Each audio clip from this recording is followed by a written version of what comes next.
For thousands of years, pagans honored the divine in the form of the great goddess.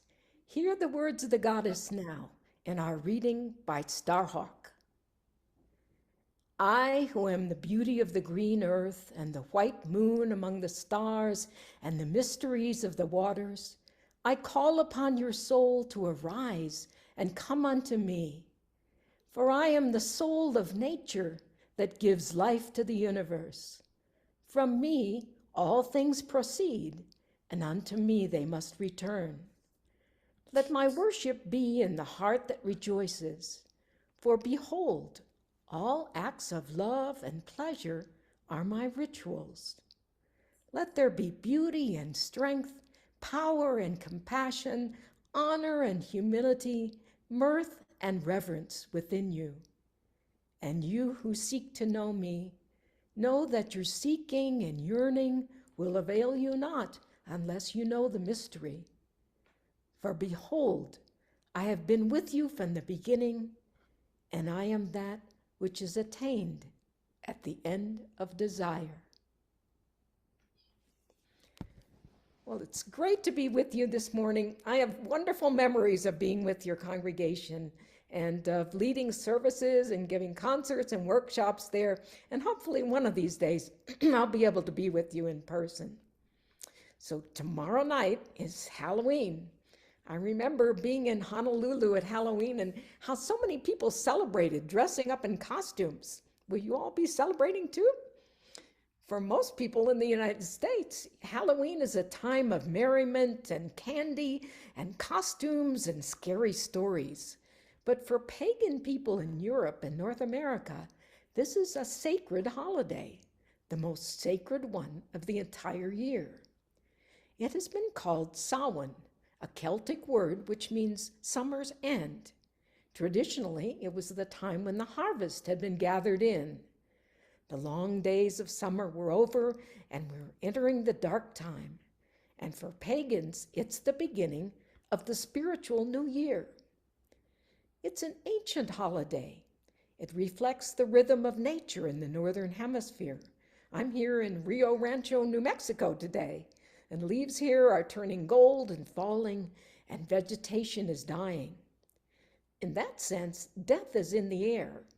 It's felt that the veil between this world and the next is thin, and that this is a time when we can communicate our feelings with those who have passed on.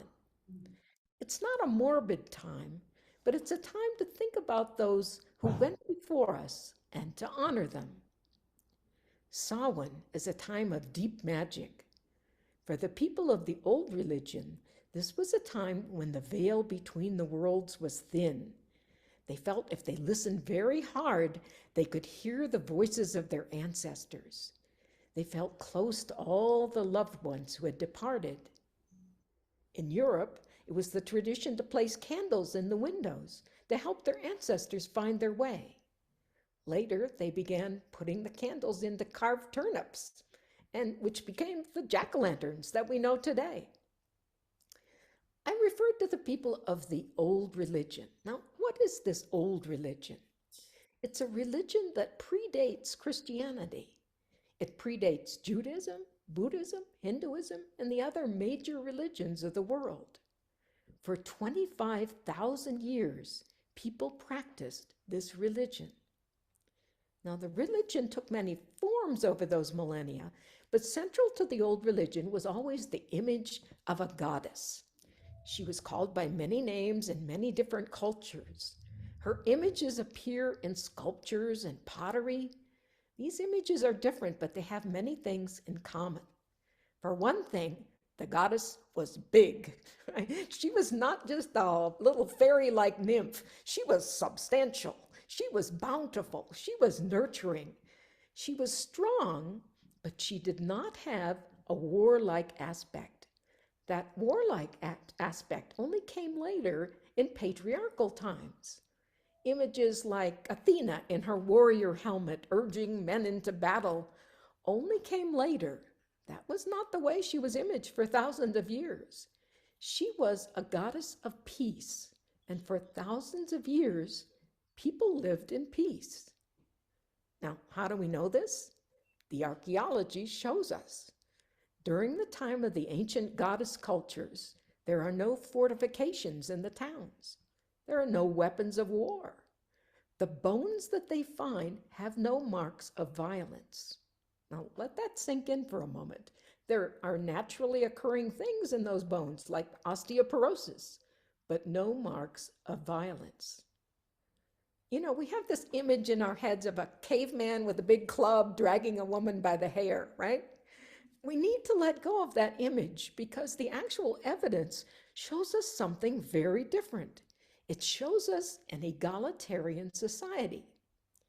Now, we're not talking about something that's very localized in one little place. This culture spread all the way from eastern Turkey down through the Mediterranean, up through Britain, all the way to Ireland. The symbols carved into stone are remarkably similar. And the findings in the houses, the temples, and the graves are also similar. Because of all those female images, we might think of it as a time of matriarchy. But the archaeologist Maria Gimbutas tells us to avoid that term because we tend to think of matriarchy as patriarchy flipped over on its head, with women holding all the power and treating men like inferior beings. And that's apparently not the way it was. Instead, it was a culture in which both men and women flourished. It was an egalitarian society in which both women and men were respected. It was not only a peaceful time, but a very creative time. The art and the architecture were amazing. The oldest freestanding buildings in the world are the goddess temples on Malta. The history we have learned is the history of battles, but this is relatively new. It was not always this way. There was a time of peace on earth, and there can be again. If you forget everything else from this morning, remember this. Once there was peace upon the earth, and it had to do with the spiritual path of the people. Over the millennia, nomadic peoples swept into Europe from the east, and they brought with them a different religion, a religion that honored a warrior sky god instead of the goddess. The worshippers of the goddess were put to the sword, and her religion was nearly stamped out. But vestiges of it remained. The people worshipped her, often in secret. When Christianity was on the rise, the church realized how important the goddess was to the people, so they came in with images of the Virgin Mary to try to replace her. Even now, you'll see statues of the Virgin Mary in the same blue robes and with the same crown and stars around her that the old goddess statues had. Often the Christians would build their churches on the old sacred goddess sites. Those who honored the goddess were very close to the world of nature, to the plants and to the animals. Life itself, like the turning of the seasons, birth and death, all these things held a kind of magic for them. But the Christians said nature was bad and evil, that animals were low forms of life and dirty, that human beings were put here on earth to, quote, have dominion over the plants and the animals and all the other forms of life. One major difference between the old religion and the new religion was that the worshippers of the goddess felt that they had a direct connection to the divine. The goddess was everywhere. The goddess was everywhere. In the woods, in the fields, in their own home, wherever they were, they could stop and listen to the voice of the goddess within themselves. Now, if you have a direct pipeline to the divine and you can connect to it by standing out in a grove of trees, then you don't need a caste of priests to tell you what to do. Remember, this was one of the issues in the case of Joan of Arc. She heard voices, and the voices told her what to do. This was common among the mystic followers of the old religion. But it was anathema to the church, and they did everything they could to get her to recant, and they finally burned her at the stake. So that was part of what was going on. The church establishing itself as a growth industry and being threatened by the concept that people could find their own way to the divine. Now, there's another part of this phenomenon that often gets overlooked. You need to understand that the people who were condemned as witches were often healers. They were very much in touch with the plants that grew around them and what the properties of those plants were. They learned from their mothers and grandmothers which plants and herbs would be most likely to cure common diseases. It's a tribute to them that many of those herbs are the same ones used today by modern pharmaceutical companies, except that now they come in neat little pills and capsules instead of in leaves or twigs. For example, white willow bark was used as a painkiller. It contains acetylsalicylic acid, which is aspirin. These women also knew about digitalis and many, many other things that are still in use by us today. Now, the church hated these women healers because they were also midwives and they knew ways to ease the pain of labor. And that was considered bad because it was taking away the curse God had supposedly put on women. Now, can you imagine? They actually wanted women to suffer during childbirth. This was a time when men were starting to get into medicine. There was the beginning of a male medical establishment. They formed colleges and universities, and they began to try to take over medical treatment. It was the birth of the scientific era, and many things about that were very good, but they would do things like go and work on cadavers and then not know enough to wash their hands before they saw their next patient or tried to deliver a baby, and the patient would die. It was pretty dangerous in those days to go see a doctor. And it really irked these guys that people trusted the woman healer in their village more than they trusted them. So they started passing laws that you couldn't practice healing unless you studied at the university. And of course, the women were banned from the university. And when the women went ahead and helped people in their villages anyway, then they were labeled witches. They were tried, went through terrible tortures, and were put to death. But the plot thickens. There was another power struggle happening at the time, and that was the struggle between the landowners and the peasants. The life of the peasants was miserable, and the landowners were in the process of seizing land with no regard for the people.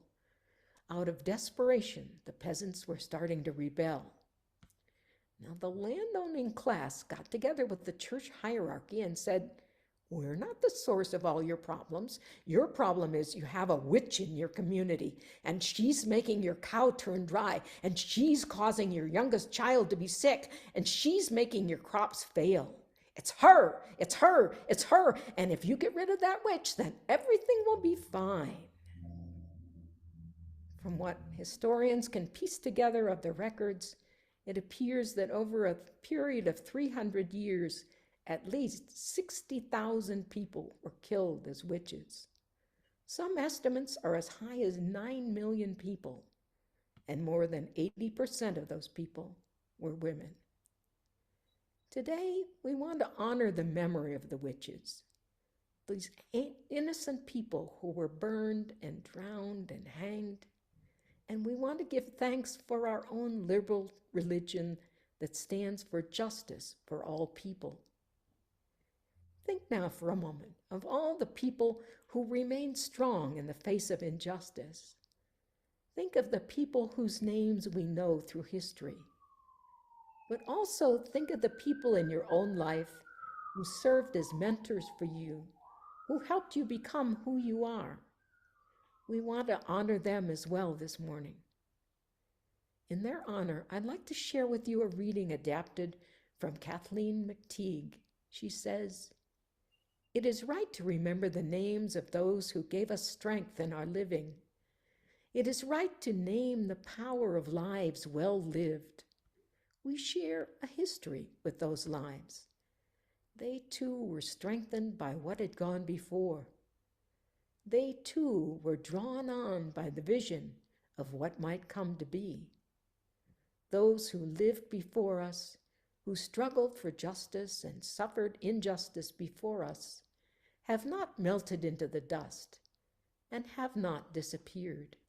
They're with us still. The lives they lived hold us steady. Their words remind us and call us back to ourselves. Their courage and love evoke our own. We, the living, carry them with us.